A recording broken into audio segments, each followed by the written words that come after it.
بسم اللہ الرحمن الرحیم۔ خواتین و حضرات، میں ہوں سہیل مرغوب اور آپ پروگرام دیکھ رہے ہیں عالمی معلومات۔ ہم آج چند ایک انتہائی اہم موضوعات پر بات کریں گے۔ ایک یہ کہ انڈیا میں سپریم کورٹ نے اپنی حکومت کو کہا ہے کہ یہ بالکل بے جان ہے، بے ضرر ہے اور صرف ایف آئی آر درج کرتی ہے، اس سے آگے کرتی کچھ نہیں، اور اگر یہی کرنا ہے انڈین گورنمنٹ نے تو ایسے ملک کی ہمیں کوئی ضرورت نہیں ہے۔ اس پر کافی انڈیا میں لیدے ہو رہی ہے۔ دوسرا یہ کہ امرپال سنگھ پر ہم نے کافی پہلے بات کی تھی، اس کے کوئی 2-3 ویڈیو بیانات جاری ہوئے اور ویڈیو بیانات میں اس نے وہ کچھ کہا ہے جو کچھ عام طور پر حالت جنگ میں کہا جاتا ہے، اور انڈین گورنمنٹ اس کے بارے میں بار بار یہ پروپیگنڈا کر رہی تھی کہ وہ نیپال بھاگ گیا، وہ ادھر چلا گیا ادھر چلا گیا، اور کہیں آسٹریلیا نہ چلا جائے، کہیں کینیڈا نہ چلا جائے۔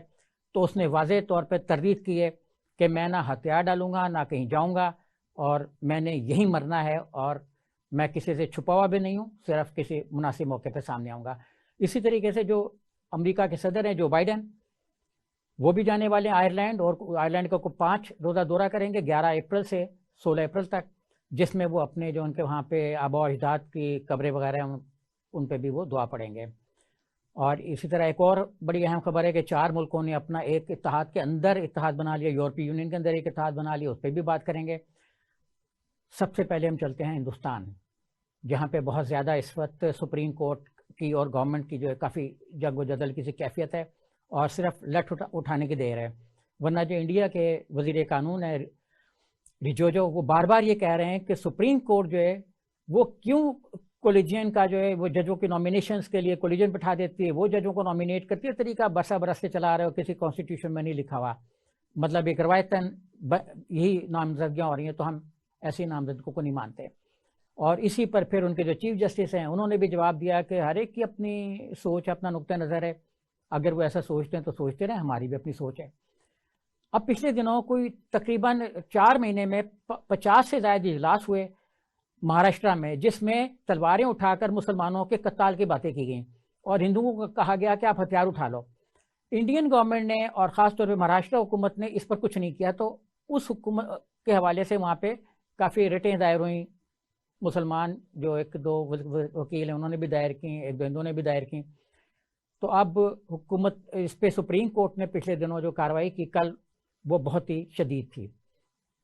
اور اس نے واضح طور پر کہا کہ ایسی حکومت کی ہندوستان کو ضرورت نہیں ہے، اور ایسے ہندوستان کی بھی ضرورت نہیں ہے جہاں امن نہ ہو، انصاف نہ ہو، اور لوگوں کو ہتھیار اٹھا کر ایک دوسرے کو مارنے پر مجبور کیا جائے۔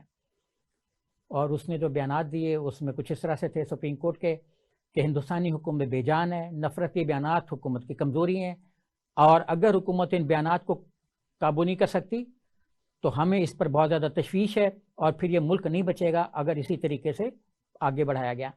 میں نے معزز ناظرین بے جان کا لفظ استعمال کیا ہے، ورنہ انہوں نے جو سخت لفظ کورٹ نے استعمال کیا ہے وہ میں یہاں کہنا جو ہے نا وہ مناسب نہیں سمجھتا۔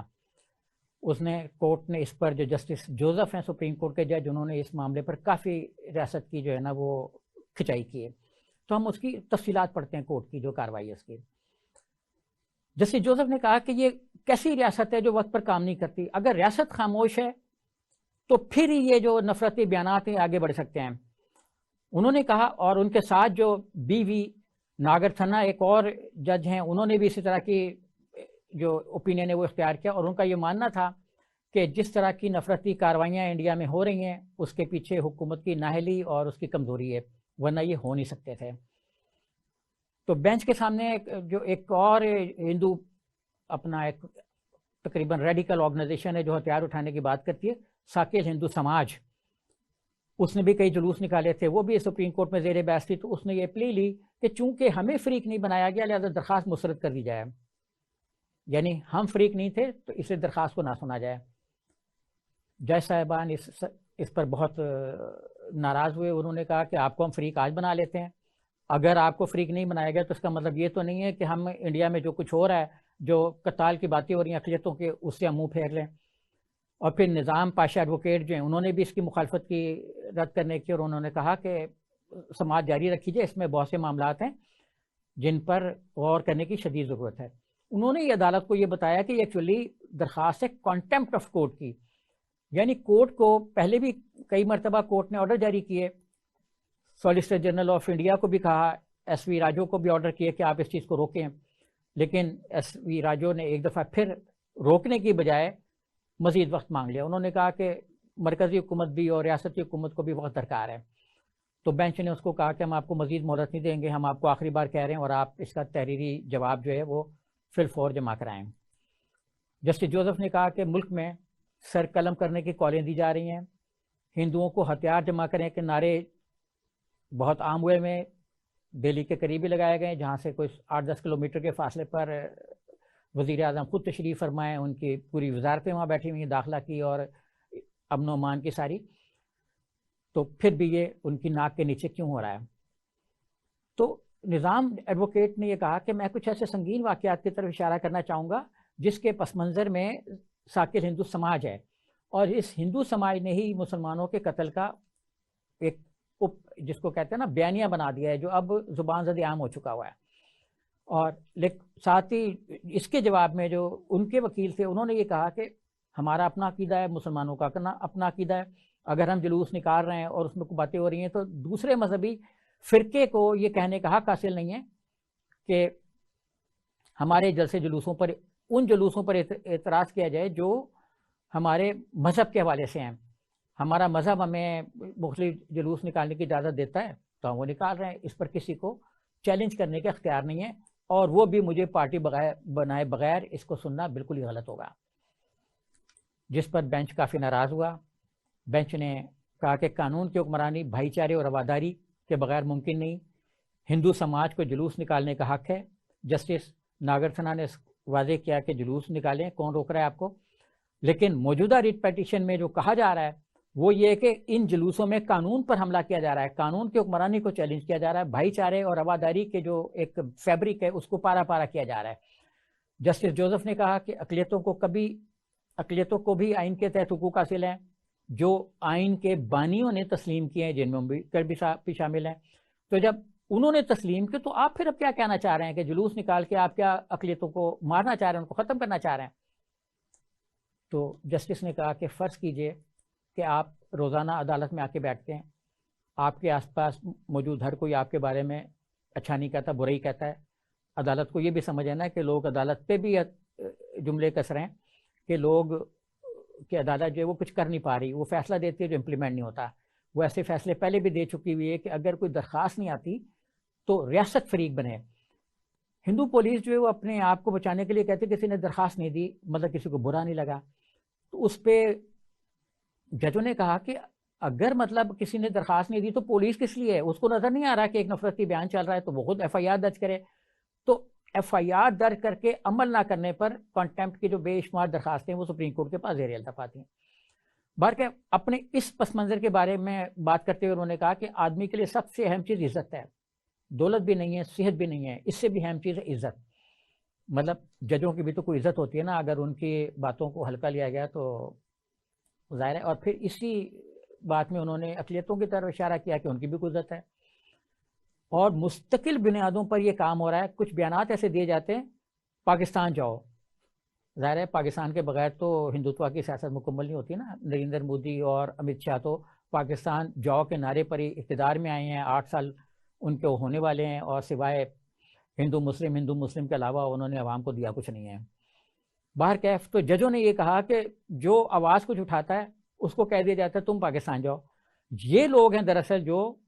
حقیقت میں جو ہے نا ملک کو ختم کرنا چاہ رہے ہیں, بھائی بہنوں کو کا جو ایک اچھا میل ملاپ ہے اس کو توڑنا چاہ رہے ہیں, فیبرک کو ختم کرنا چاہ رہے ہیں.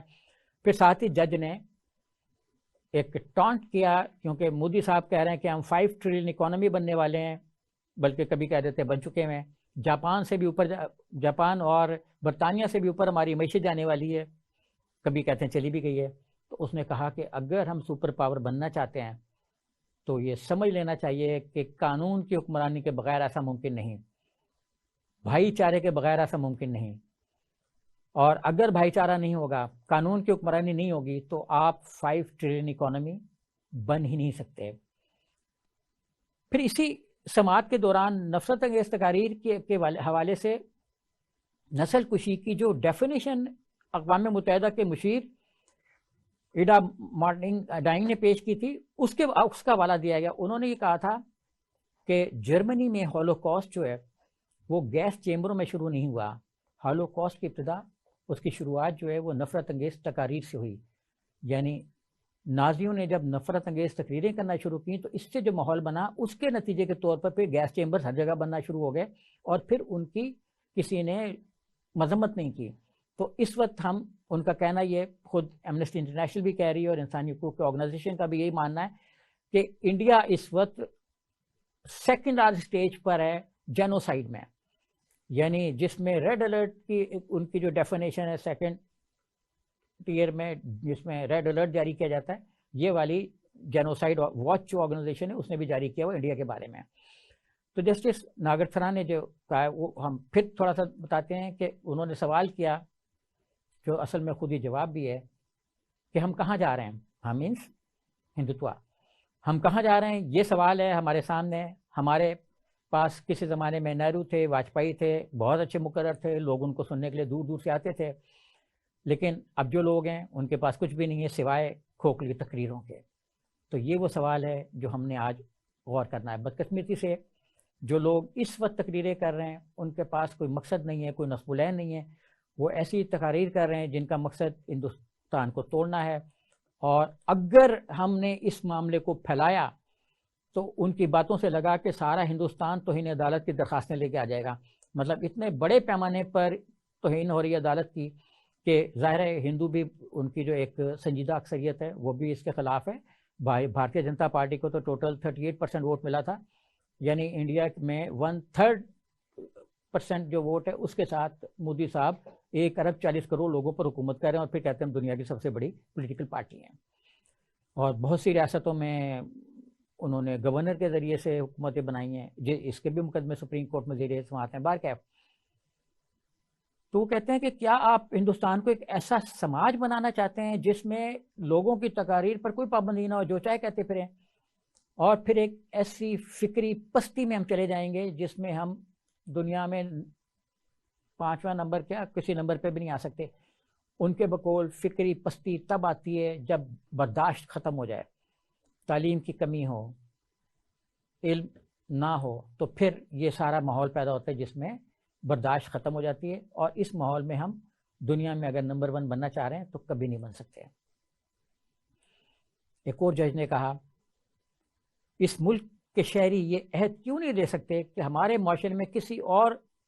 گروہ کی, فریق کی, اقلیت کی توہین نہیں کی جائے گی. کسی اور کی توہین سے آپ کو ملتا کیا ہے؟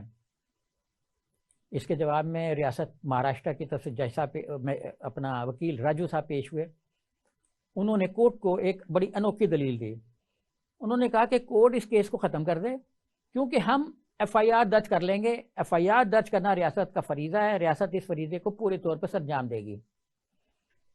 جسٹس جوزف پھر برہم ہو گئے. انہوں نے کہا یہ تو کچھ بھی نہیں, ایف آئی آر درج کرنے سے مقاصد پورے نہیں ہوتے, ایف آئی آر کا اندراج جو وہ کافی نہیں ہے. اصل میں تو نفرت انگیز تقاریر کی روک تھام کا جو معاملہ ہے وہ ختم ہونا چاہیے, روک تھام ہونی چاہیے, ورنہ ایف آئی آر جتنی مرضی ہوں. ان تقاریر سے بھائی چارے میں, اس کے احساس میں دراڑیں پڑ رہی ہیں. انہوں نے پوچھا کہ کیا ریاستی حکومتیں نفرت انگیز تقریر کے جو واقعات وقوع پذیر ہو رہے ہیں ان سے نمٹنے کے لیے کچھ اور طریقہ کار نہیں اپنا سکتی؟ تو ظاہر ہے ان کو کوئی مثبت جواب نہیں ملا, جس کے جواب میں جسٹس جوزف نے ریمارکس دیے کہ ایسا اس وقت ہو سکتا ہے جب سیاست کو مذہب سے الگ کر دیا جائے تو یہ سب کچھ رک جائے گا. یعنی انہوں نے یہ اشارہ دیا کہ انڈین پالیٹکس میں, سیاست میں بنیادی تو ایلیمنٹ جو ہے وہ مذہب ہے. ہندو مسلم جیسا لوگ بھی کہہ رہے ہیں کہ مطلب اس کی بیس سے وہاں پہ حکومتیں بن رہی ہیں, اس کی بیس پہ وہاں پہ حکومتیں گر رہی ہیں, اس کے بیس پہ ہی لوگ فلور کراس کر رہے ہیں, اور اس کی بیس پہ ہی میڈیا بھی چل رہا ہے جس کو گودی میڈیا کہا جاتا ہے. تو سالیسیٹر جنرل نے کہا کہ ڈی ایم کے پارٹی کے ایک لیڈر نے برہمنوں کے خلاف تبصرہ فرمایا ہے. انہوں نے کہا کہ اگر آپ چاہیں تو ہم یہ تقریر آپ کو سنا بھی سکتے ہیں, ویڈیو کلپ ہم آپ کو دکھا دیتے ہیں. کورٹ کو پتا تھا کہ وہ تو برہمنوں کے خلاف تو کوئی 1000 میں سے ایک تقریر ہوئی ہوگی, تو کورٹ نے کہا کہ اپنے پاس رکھو, ہمیں دیکھنے کی ضرورت نہیں ہے. پھر سالیسیٹر جنرل نے کہا کہ جناب ہم نے تو پاپولر فرنٹ آف انڈیا پر پابندی لگا دی ہے. اب پاپولر فرنٹ آف انڈیا کو انڈین گورنمنٹ نے اس وقت ٹیررسٹ ثابت کرنا شروع کیا جب 9/11 ہوا. انہوں نے اس کے بے تحاشا نوجوانوں کو پکڑا، کیونکہ یہ بابری مسجد انسیڈنٹ اور وہاں پر جو مسلمانوں کو تنگ کیا جاتا ہے اس کے خلاف کچھ نوجوان اکٹھے ہو گئے تھے، جس پر وشو ہندو پریشد جو ہے کافی پریشان تھی۔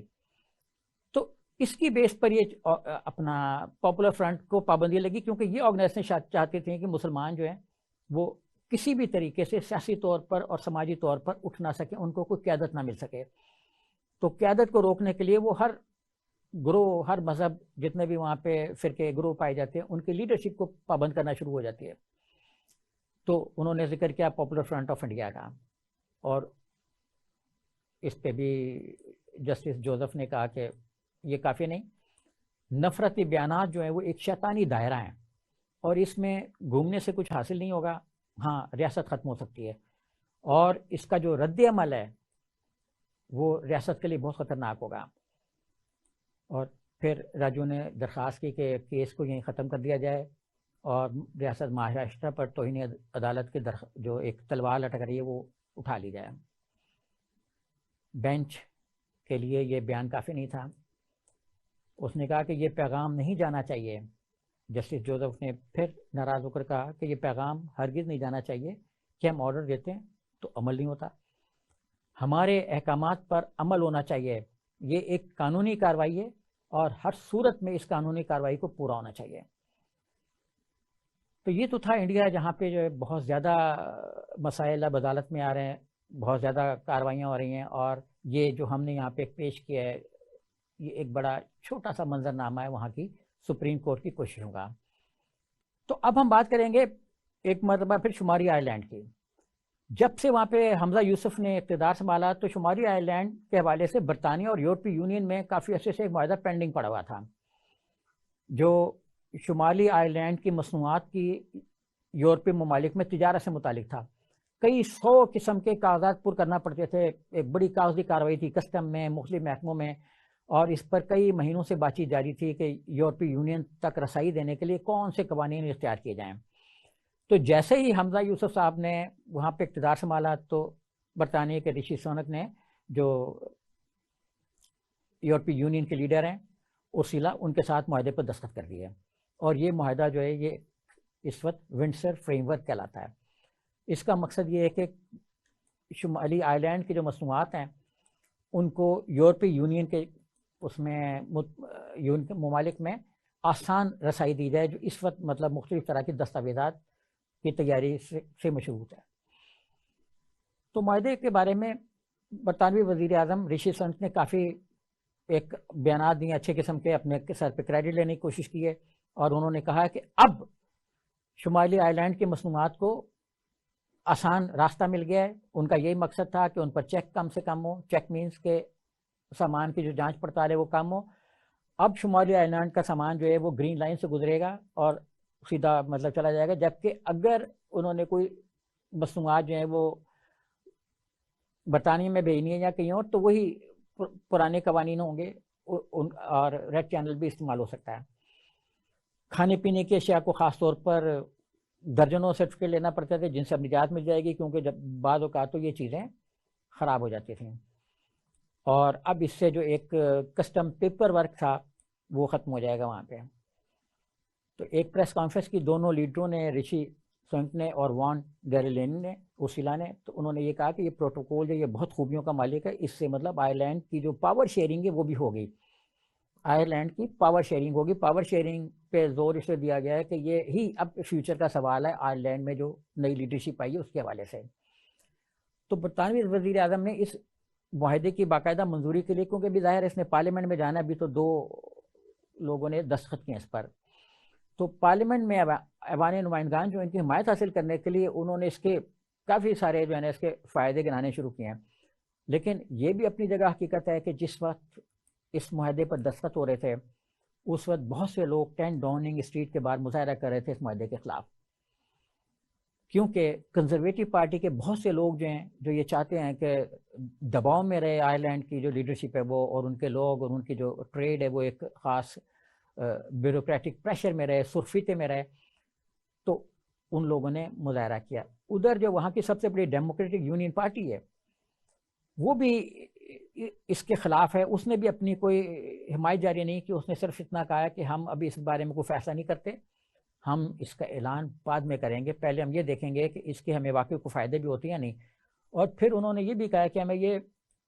ٹوٹی پھوٹی قسم کی کمزور سی ایک غیر معروف قسم کی غیر معقول قسم کی جو ایک رسائی ہے وہ نہیں چاہیے، ہمیں تو آزادی چاہیے۔ تو رشی نے اس کے مقابلے میں یہ کہنا شروع کیا کہ اس سے جو کافی عرصے سے برطانیہ اور یورپی یونین کے مابین ایک تناؤ پیدا ہوا تھا، بریکسٹ کے بعد دونوں میں کافی غلط فہمیاں بھی تھیں، تو وہ کم ہوں گی۔ ہم دونوں مطلب یورپی یونین اور برطانیہ اچھے شراکت دار ہیں، اچھے دوست ہیں، اور ہم نے یوکرین کے مسئلے پہ بھی ایک ساتھ کھڑے ہو کر اپنی دوستی کو ثابت کیا ہے۔ ارسولا نے بھی یہی کہا کہ معاہدہ جو ہے وہ دونوں خطوں کے مطلب یورپی یونین اور برطانیہ کے مابین ایک بہتر اور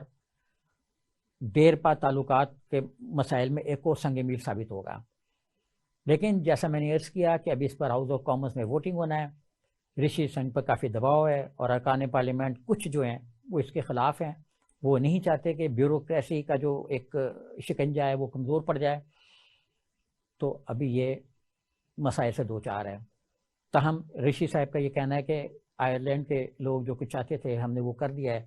اور ہم نے بحیرہ آئرش میں یعنی جو ان کی مصنوعات کی سمندر کے راستے تجارت میں مشکلات تھیں ان کو ہم نے ختم کر دیا ہے۔ لیکن قوم پرستوں کو قائل کرنا ان کے لیے مسئلہ ہے، وہ جو سمجھ رہے ہیں کہ یہ کوئی آسان کام ہے، یہ نہیں ہے اتنا آسان۔ جیسا کہ میں نے عرض کیا کہ ڈی یو پی یعنی ڈیموکریٹک یونینس پارٹی جو ہے اس نے بھی، ان کے رہنما جیفری ڈونلڈسن، انہوں نے بھی کہا کہ ہمیں اس قسم کی پاور شیئرنگ سے کیا دلچسپی ہے،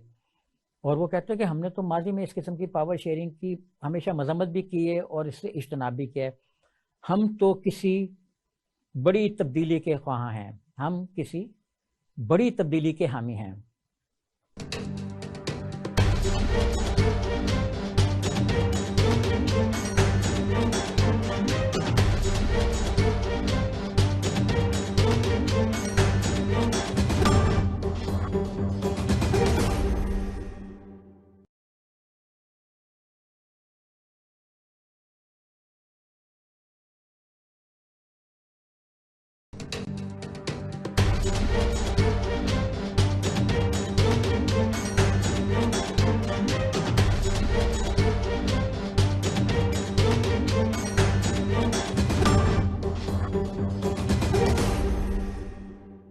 اب میں بات کروں گا امریکہ آئرش سیاست کی، اور اس سیاست میں جو بائیڈن جو سفارت کاری کر رہے ہیں، مطلب پورے سفارتی عملے کو پیچھے ڈال کر خود آگے ہو گئے، تو اس کی بھی اپنی ہی اہمیت ہے۔ یہ میں آپ کو بتاتا چلوں کہ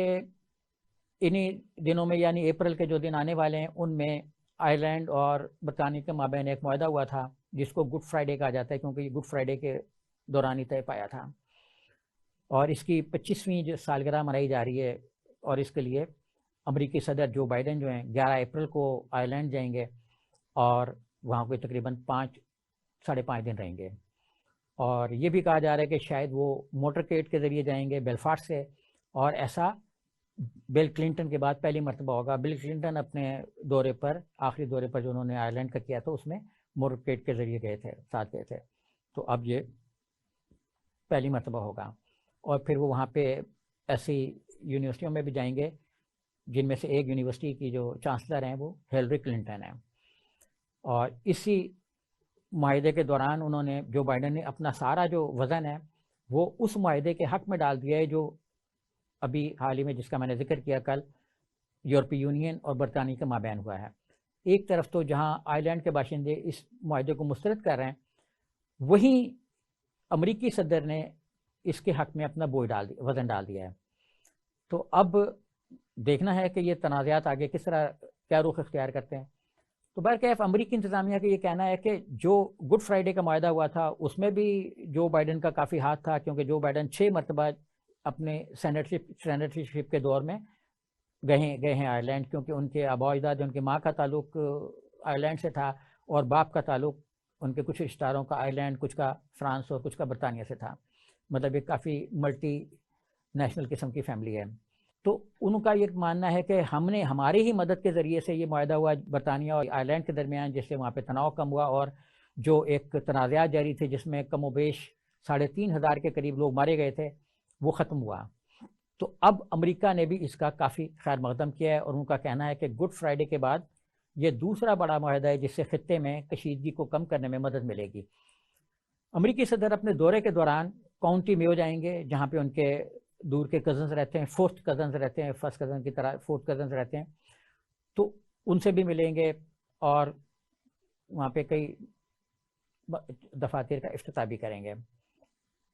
اب اس حوالے سے یہ بھی کہا جا رہا ہے کہ صدر کو اسٹے دیا جائے گا شاہی وہاں پہ جو رہائشگاہ ہے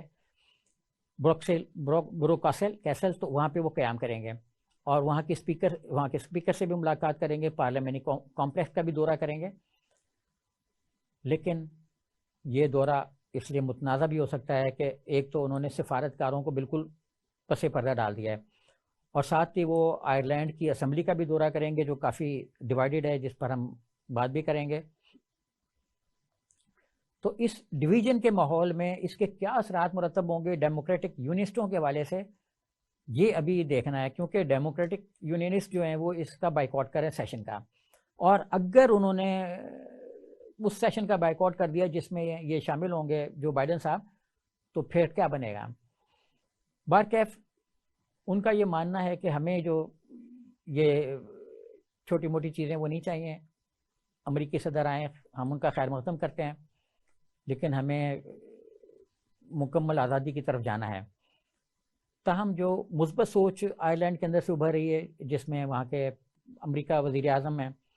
لیوراڈ، وہ بھی اس کے حامی ہیں، اور وہ بھی چاہتے ہیں کہ صدر اور ان کے ساتھ جو اسٹیٹ سیکریٹری جا رہے ہیں، ہم ان کو وزیر خارجہ کہتے ہیں، تو ان کے ساتھ جب وہ میزبانی کریں گے وہاں کے فارملی ہاؤس میں، جو بہت بڑے عالیشان سرکاری حویلی ہے، تو بہت اچھے مذاکرات ہوں گے، اور ہم کسی اچھے نتیجے پر پہنچ سکیں گے۔ معزز ناظرین، اب ہم چلتے ہیں پھر خالصتان کی طرف۔ امرت پال سنگھ کے بارے میں ایک ویڈیو آئی کہ وہ دہلی کے قریب کسی علاقے میں پھر رہے ہیں، دوسری ویڈیو آئی کہ انہوں نے حلیہ بدل لیا، بال کاٹ لیے اور داڑھی منڈوا دی، پھر ایک ویڈیو آئی، تصویر آئی کہ وہ ایک چنگچی ٹائپ رکشے پہ بھاگ رہے ہیں کہیں، اور ان کے آگے 2-3 لوگ بیٹھے ہوئے ہیں، اور پھر مختلف خبریں جو گودی میڈیا اس نے دینا شروع کیا کہ امرت پال سنگھ نے ہتھیار ڈالنے کا فیصلہ کر لیا ہے، انہوں نے حکومت سے ایک بڑی دردناک درخواست کی ہے کہ مجھے مارو مت تو میں ہتھیار ڈال دیتا ہوں۔ اب اس کو لے کر امرت پال سنگھ نے سوشل میڈیا پر 2 ویڈیو جو ہیں وہ شیئر کیے ہیں، جس میں انہوں نے کہا ہے کہ جو میرے خلاف کارروائی ہو رہی ہے وہ میرے خلاف کوئی کارروائی نہیں ہو رہی، کیونکہ میں تو انفرادی طور پر کچھ بھی نہیں ہوں، لیکن میں بات کر رہا ہوں سکھ مذہب کی، میں چونکہ سکھوں کی بات کر رہا ہوں، اجتماعیت کی بات کر رہا ہوں، تو مجھے جو پکڑا جا رہا ہے وہ اصل میں اجتماعیت کو، سکھوں کا جو ایک پورا ماحول بن رہا ہے یکجان ہونے کا، اس کے خلاف کارروائی ہے۔ تو ایک ویڈیو میں امرت پال سنگھ یہ فرما رہے ہیں کہ اگر پنجاب حکومت گرفتار کرنے کا ارادہ رکھتی تھی تو میرے گھر پولیس بھیج دیتی، میں ہار مان لیتا اور تھانے چلا جاتا، گرفتاری دے دیتا، مجھے کیا مسئلہ تھا۔ لیکن جس طریقے سے مجھے پکڑنے کی سازش تیار کی گئی، میں اس کی مذمت کرتا ہوں۔ پھر وہ کہتے ہیں کہ مجھے گاڈ نے بچا لیا، ہزاروں پولیس والے میرے پیچھے تھے، ہر طرف سے شکنجہ کسا جا رہا تھا، لیکن مجھے بچانے والی ذات جو ہے وہ پکڑنے والی پولیس سے بہت بڑی تھی۔ تو انہوں نے ایک ویڈیو اور جاری کی جس میں انہوں نے کہا کہ اکال تخت کے جتھے دار گیانی ہرپریت سنگھ نے کہا ہے کہ وہ بیساکھی کے موقع پر لوگوں کو اکٹھا کریں گے، جو حکومت نے ان کے ذہن میں خوف پیدا کیا ہے اس کو توڑیں گے، اور ایک میٹنگ سے ایک تاثر جائے گا کہ سکھ خوف زدہ نہ ہو۔ اکال تخت ان کی اعلیٰ ترین نشست ہے، اور وارث پنجاب دے کے حق میں اگر انہوں نے کوئی بیان جاری کیا ہے تو امرت پال سنگھ اس پر بہت خوش ہے۔ لیکن وہ یہ بھی کہتا ہے کہ یہ کافی نہیں ہے، وہ کہتا ہے کہ میرے پیچھے جب اتنی گاڑیاں لگی ہوئی تھیں تو ان کا مقصد کچھ اور تھا۔ یہ کریک ڈاؤن جو شروع کیا گیا میرے خلاف، یہ ایکچولی کریک ڈاؤن کی شروعات ہے جو 1984 میں کیا گیا سکھوں کے خلاف۔ ان کے خلاف جو آپریشن کیا گیا ہے، جس کو آپریشن بلو سٹار بھی کہتے ہیں، ایکچولی تو آپریشن تھا سکھوں کو کچلنے کا۔ تو اب مجھے جو پکڑا جا رہا ہے یہ اس کا مقصد ایک نہیں ہے بلکہ بڑے پیمانے پہ ہے، اور اس کی تصدیق جو ہے وہ کی یونین منسٹر امت شاہ نے، جنہوں نے ایک پچھلے دنوں تقریر کی، اس میں کہا کہ میں مسلسل رابطے میں تھا بھارتی پنجاب کے جو وزیر اعلیٰ ہیں ان سے، اور ہم ہر 3 مہینے بعد رابطے کرتے تھے، میٹنگ کرتے تھے، کیونکہ سیاسی اختلاف ایک طرف، جب بھی معاملہ آتا ہے ہندوستان کی یکجہتی کا تو ہم سب ایک ہیں۔ یعنی یہ جو امرت پال سنگھ کے خلاف کارروائی ہوئی، اس میں اس کی بات بالکل ٹھیک ہے کہ اس کے پس منظر میں امت شاہ صاحب ہیں جو کئی مہینوں سے رابطے میں تھے، آپ عام پارٹی کے ساتھ رابطے میں تھے، اور ان کے مطلب ان پہ دباؤ ڈال رہے تھے کہ ان کو کب پکڑنا ہے، کیسے پکڑنا ہے، کس طرح پکڑنا ہے، مطلب ذلیل کر کے پکڑنا ہے، شرمندہ کر کے پکڑنا ہے، اخباری میں ایک کمپین چلے گی اس کے ساتھ پکڑنا ہے۔ کیونکہ اگر صرف بھارتی پنجاب میں یہ کارروائی ہوتی تو شاید جو ان کا گودی میڈیا اس کو کور نہ کرتا، لیکن اس کی ایک نیگیٹو کوریج کے لیے امت شاہ صاحب بیچ میں خود ٹوٹ پڑے۔ پھر پچھلے دنوں امرتسر میں گولڈن ٹیمپل کی سیکورٹی بڑھائی گئی، اس کے بعد دعویٰ کیا گیا کہ امرت پال سنگھ وہاں ہتھیار ڈالنے والا ہے، تو اس لیے سیکورٹی بڑھا دی گئی ہے۔ امرتسر کے جو پولیس کمشنر ہے نوریال سنگھ، انہوں نے بھی اس کی تردید کی، اور اپنی ایک ویڈیو میں امرت پال سنگھ نے بھی تردید کی۔ اس نے کہا مجھے کیا ضرورت ہے ہتھیار ڈالنے کی، میں کوئی کمزور ہوں، کوئی میں بزدل ہوں، میں مروں گا تو سب کے سامنے مروں گا، مجھے کیا ضرورت ہے اس طریقے سے ہتھیار ڈالنے کی اور معافیا مانگنے کی اور مار نہ کھانے کی، میں تو ڈٹا ہوا ہوں، کھڑا ہوا ہوں۔ انہوں نے اپنی ویڈیو میں قطعی طور پر ہتھیار ڈالنے کی تردید کی۔ ہاں، انہوں نے اکال تخت کے جو جتھے دار ہیں گیانی ہرپریت سنگھ، ان سے ایک اپیل کی جو 14 اپریل کو ویساکھی میلے کے موقع پر اس پر عمل ہونا ہے۔ انہوں نے ہرپریت سنگھ سے یہ کہا ہے کہ 14 اپریل کو ویساکھی کا میلہ ہو رہا ہے، اس موقع پر سربت خالصہ کا اجلاس بلایا جائے۔ اب سربت خالصہ کیا ہے؟ یہ ایکچولی ان کا سمجھ لیں آپ کہ اس طرح کا کوئی اجلاس ہوتا ہے جس میں سکھوں کی بہت بڑی اکثریت شریک ہوتی ہے، ان کی آپ ایک عام اور بڑی ہماگیر قسم کی پنچایت سمجھ لیں، اور اس کے جو فیصلے ہوتے ہیں وہ نافذ ہوتے ہیں، اور اسی قسم کی پنچایت اس وقت بھی بلائی گئی تھی جب سکھ مختلف ادوار میں کئی 100 سال پہلے حالت جنگ میں تھے۔ تو ان کا یہ ماننا ہے امرت پال سنگھ کا کہ انڈیا کے ساتھ ہم اسی قسم کی حالت جنگ میں جیسے سکھ پہلے لڑتے رہیں، تو اب ہمیں سربت خالصہ کی ضرورت ہے۔ ان کا جو ویڈیو پیغام ہے وہ اس کی میں تفصیلات پر بتاتا ہوں، آپ کے لیے کافی دلچسپی کے حامل ہوں گی۔ وہ کہتا ہے کہ بھاگنے کا کوئی سوال نہیں، وائے گرو جی کا خالصہ، وائے گرو جی کی فتح، مطلب ایسے وہ ویڈیو میں کہہ رہے ہیں۔ پھر انہوں نے کہا کہ سکھ برادری جو ہے وہ یہ چیز ذہن سے نکال دے کہ یہ ویڈیوز میں نے پولیس کی حراست میں ریکارڈ کروائی ہیں، میں کیمرے کے سامنا کر کے ایسے ویڈیو شوٹ کرنے کا عادی نہیں ہوں۔ آپ میری ویڈیو سے بھی محسوس کر سکتے ہیں کہ یہ ویڈیوز میں نے خود بنائی ہیں، اور اس سازش کی روک تھام کے لیے بنائی ہیں جو میرے خلاف رچی جا رہی ہے کہ میں نے ہتھیار ڈال دیے، میں نے یہ کر دیا، میں نے وہ کر دیا۔ تو جو لوگ یہ سمجھتے ہیں کہ میں بھگوڑا ہوں، یعنی امرت پال سنگھ بھگوڑے ہیں، وہ یہ سمجھنا چھوڑ دیں، پلیز ایسا مت سوچیں۔ وہ کہتے ہیں میں مرنے سے نہیں ڈرتا، موت جب آئے گی تو قبول کر لوں گا، اس سے کوئی نہیں بچ سکتا، لیکن سدگرو سچے بادشاہ نے مجھے آزاد رکھا، انہوں نے مجھے زندہ بچایا تاکہ میں سکھ نوجوانوں اور اپنی برادری کے لیے کچھ کر سکوں۔ میں جلد عوام کے سامنے پیش ہوں گا اور اپنی برادری کے ساتھ کھڑا ہوں گا۔ میں ان لوگوں میں سے بھی نہیں جو ملک چھوڑ کر چلے جائیں، بار بار کہا جاتا ہے نیپال چلے گئے، کینیڈا چلے گئے، تو ان لوگوں میں سے بھی نہیں جو ملک چھوڑ کر بیرون میں چلے جائیں اور پھر ویڈیو کے ذریعے عوام کو پیغام دیتے رہیں۔ مزاحمت کا راستہ کٹھن ہے، میں نے اختیار کیا ہے، بہت جدوجہد کرنی پڑے گی، میلوں تک چلنا پڑے گا، لیکن میں اس سنگت سے اپیل کرتا ہوں کہ اس وقت انہیں اکٹھا ہونے کی ضرورت ہے، اس وقت انہیں سربت خالصہ میں جانے کی ضرورت ہے۔ آخر گرو گوبند سنگھ ماچھی واڑہ کے جنگلوں میں کیوں رہتے تھے، کیسے رہتے تھے؟ یہ رکاوٹیں تو مذہب کی راہ میں آتی ہیں، ان کو اپنانا ہوگا اور اس کے لیے لڑنا ہوگا۔ وہ کہتے ہیں کہ جتھے دار صاحب نے کہا ہے کہ وہ خالصہ واحد شروع کریں گے، کچھ ہوگا ان کا، تو میں اس کی تائید کرتا ہوں۔ یہ جج صاحبان کا بھی امتحان ہے جن کے بعد ظاہر ان کا مقدمہ جائے گا، لیکن پہلا میرا امتحان ہے، آپ کا امتحان ہے، آپ کی برادری یعنی سکھ برادری کا امتحان ہے کہ آپ کتنی ثابت قدمی سے کڑے ہیں۔ اگر آپ کو وحی کرنی ہے تو اسے اکال تک سے شروع کر کے ویساکھی تک لے کر جائیں اور وہیں پھر سربت خالصہ کر لیں۔ یعنی ان کا آخری مقصد یہ ہے کہ سربت خالصہ جو ہے وہ لازمی ہونا چاہیے، اور وہ کہتے ہیں کہ ہمارا خون اس دھرتی کی مانت ہے، اس دھرتی میں جذب ہو جائے گا۔ افواہیں بیکار ہیں کہ میں نے بال کٹوائے ہیں، بالکل بے بنیاد بات ہے۔ میں سر کٹوا سکتا ہوں، بال نہیں۔ میری یہ سنگت سے اپیل ہے، میں حکومت سے مخاطب نہیں ہوں، حکومت میں میری کوئی دلچسپی نہیں، میں نے ہتھیار ڈالنے کے لیے کوئی شرط رکھی ہے، نہ ہتھیار ڈالنا چاہتا ہوں۔ یہ بھی بے بنیاد بات ہے، جتنا چاہو مجھے مار لو، میں قید اور اذیت سے نہیں ڈرتا، لیکن میں سنگت سے پھر اپیل کرتا ہوں کہ وہ اکٹھے ہو جائیں اور ایک رد عمل دیں۔ پھر انہوں نے سربت خالصہ بلانے کی آخر میں پھر درخواست کی، اور